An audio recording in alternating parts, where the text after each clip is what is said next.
Cricket Johan mental 1822 1884. ஆஸ்திரிய நாட்டு பாதிரியாரான இவர் புனித தாமஸ் மடத்திலேயே தொடக்க கல்வியும் உயர்கல்வியும் பயின்றார். ஆசிரியர் பயிற்சி தேர்வில் தோல்வியுற்றாலும் மடத்தில் உள்ள உயர் அதிகாரிகளின் உதவியால் வியன்னா பல்கலைக்கழகத்தில் உயிரியலும் கணிதமும் கற்றார். இயற்கையை குறிப்பாக செடி கொடிகளை நேசித்த இவர் தன் ஆய்வுக்காக பைசம் சட்டைவம் என்று சொல்லக்கூடிய தோட்டப்பட்டாணி செடிகளை கொண்டு உயரமான செடிகளையும் குட்டையான செடிகளையும் இனக்கலப்பு செய்தார்.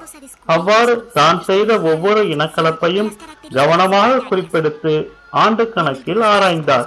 செடிகளின் உயரம், இலைகளின் தோற்றம், பூவின் நிறம், விதைகளின் வீரியம் என பல விவரங்களை தொடர்ச்சியாக 8 ஆண்டுகளாக சுமார் 28,000 செடிகளை ஆராய்ந்து உயரம், நிறம் போன்றவைகளை ஜீன்கள் என்னும் மரபு கூறுகள் தான் தீர்மானிக்கின்றன என கண்டுபிடித்தார். உயிரினங்களில் மரபு தொடர்ச்சி ஏற்பட இந்த ஜீன்களே காரணம் என்றும், பெற்றோர்களிடமிருந்து பிள்ளைகளுக்கு இந்த ஜீன்கள் செல்கின்றன என்றும், ஜீன்கள் இணையாக செயல்படுகின்றன என்றும், 2 மரபு கூறுகள் ஒரு பண்பை நிர்ணயிக்கின்றன என்றும், எந்த பண்புகளின் ஜீன்கள் வீரியமாக இருக்கின்றதோ அந்த பண்புதான் அடுத்த தலைமுறைக்கு செல்கிறது என்றும், வீரியம் குறைந்த ஜீன்கள் அடுத்த தலைமுறைகளில் வெளிப்படும் என்றும் கண்டறிந்தார்.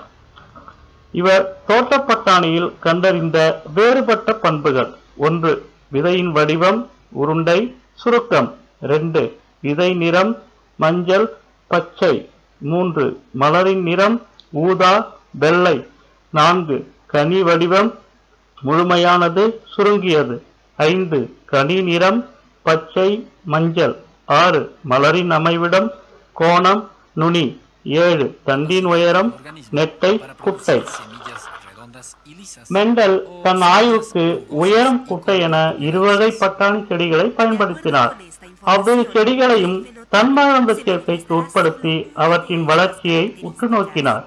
உயரமான பட்டாணி செடிகள் அடுத்தடுத்த சந்ததிகளில் உயரமானதாகவும், குட்டையான பட்டாணி செடிகள் அடுத்தடுத்த சந்ததிகளில் குட்டையானதாகவும் தொடர்ந்து பண்பு மாறுபாடு இன்றி காணப்பட்டது. அவற்றிற்கு தூய பண்புகள் கொண்ட செடிகள் என பெயரிட்டார். இத்தூய இன பெற்றோர்களான நெட்டை, குட்டை செடிகளை கலப்பு செய்து அவற்றின் மூலம் பெறப்பட்ட விதைகளை கணக்கிட்டார். பெற்றோர் தலைமுறைகளான தூய நெட்டை, தூய குட்டை பண்புகளுடன் கூடிய பெற்றோர்களை கலப்பு செய்ததன் மூலம் பெறப்பட்ட முதல் தலைமுறை F1 பெற்றோரின் நெட்டை பண்பினை மட்டுமே கொண்டிருந்தன. இதனை தற்கலப்பு செய்து 2ஆம் தலைமுறை F2 முதல் தலைமுறையின் வெளிப்படாத குட்டை பண்புகள் வெளிப்பட்டன. இத்தலைமுறையில் பெறப்பட்ட நெட்டை குட்டை பண்புகள் 3:1 என்ற விகிதத்தில் இருந்தன. F1 சந்ததியில் வெளிப்படும் பண்புகள் ஓங்கு பண்பு என்றும், மறைந்துள்ள பண்பு ஒடுங்கு பண்பு என்றும் கண்டுபிடித்தார். உயரம் என்ற ஒரே ஒரு பண்பினை மட்டும் கொண்டு ஆய்வு செய்ததினால் இதற்கு ஒரு பண்பு கலப்பு என பெயரிட்டார். புறத்தோட்டத்தில் வெளிப்படையாக காணப்படும் பண்பு புறத்தோற்ற பண்புகள், அதாவது பீனோடைப் என்றும், இப்பண்புகளுக்கு காரணமான குரோமோசோம்கள் அல்லது ஜீன் அமைப்பு ஜீனாக்க பண்பு ஜீனோடைப் என்றும், ஒரு பண்பு கலப்பின் அடிப்படையில் பீனோடைப் விகிதம் 3:1 என்றும், ஜீனோடைப் விகிதம் 1:2:1 என்றும் இருப்பதை கண்டறிந்தார்.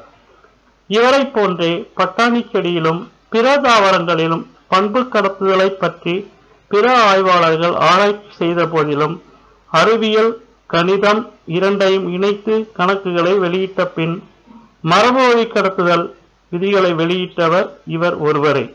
நன்றி.